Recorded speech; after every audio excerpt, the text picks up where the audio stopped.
તમે જેને બતાવ્યું તમે એને કહો ને તો કોઈ જવાબ મળે.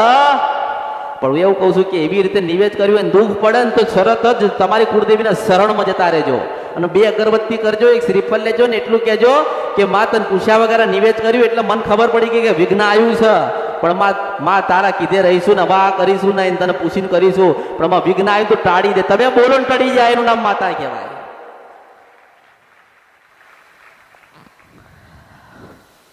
માતાજી કોઈને નડતા નથી આ કળિયુગમાં. કર્મ નડસ, કર્મ કરો ને. મારો કે તમારા દાદા હતા, એને કોઈ જગ્યાએ ઘર હોય ને ત્યાં માતાજીને બેહાડીને શહેરમાં આવતા રહ્યા, પૂજવાનું બંધ કર્યું. હવે એના દીકરા તમે છો. હવે તમારા બાપુજીને ખબર નથી કે આપણા ગામડે કયા પપ્પા માતાજી મૂકીને ગયા, દાદા મૂકીને ગયા છે, તમને ખબર હોય. એટલે ગુનો ના ભૂલ કહેવાય. ગુનો ભૂલ કરી એટલે માતાજી નડવા આવે, દુઃખ આલે.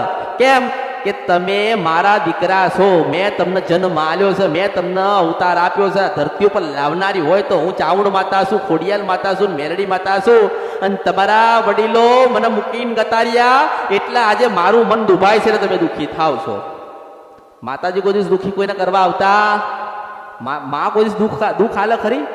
અરે આ માં છે, માના 10 દીકરા હોય ને, માના 10 દીકરા, પણ એ માને ના હાચવે ને, પણ માં કોઈ દાડો ભગવાનને શ્રાપ ના આપવાનું કે.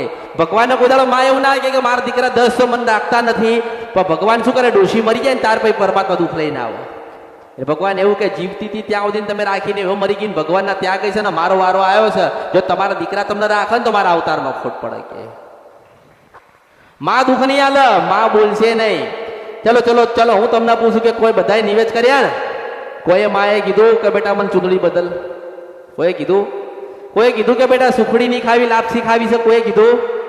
કોઈએ નથી કીધું. આપણે કરીએ, આપણો ભાવ છે, આપણે માં સુધી જવાનું છે. માં તો આપણા સુધી આવી છે, આપણે માં સુધી જવાનું છે. અને આ સીડી છે બધી ભક્તિનો માર્ગની સીડી. પરમાત્માનું માતાજીનું મિલન કરવું હોય ને, તમારે જોવા હોય, જાણવા હોય ને માણવા હોય ને, તો પેલા ભક્તિ ભક્તિ ભક્તિ ભક્તિ. આ દીવો, અગરબત્તી, શ્રીફળ, નાળિયેર તો હજારો વર્ષોથી ચાલે છે, ભક્તિ હજારો વર્ષથી ચાલે છે. પણ ભક્તિ ગતિ રહી, દીવા રહ્યા.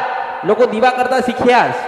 દીવા કરાય કે આવી રીતે કરાય, માતાજીને આવી રીતે અગરબત્તી કરાય, માતાજીને આવી રીતે હાથ જોડાય, પણ જે પ્રાર્થના કરવાની છે ભૂલી ગયા છે. એ હું યાદ કરાવું છું કે હે ભગવતી, હે જોગમાયા, હે ઉમાન પાર્વતી, હજારો લાખોના કરોડો ગુના કર્યા છે, પણ તારા શરણમાં તારા ચરણમાં આવ્યા છીએ. માં તું અમારી ને અમે તારા છીએ. માં તું જીવાડને એવું જીવવું છે, કારણ કે અમે તારા તારા તારા તારા તારા છીએ. આટલો પુકાર આપણે બોલીએ ને માં ને, એટલે પાછી બેઠી હોય ને ત્યાં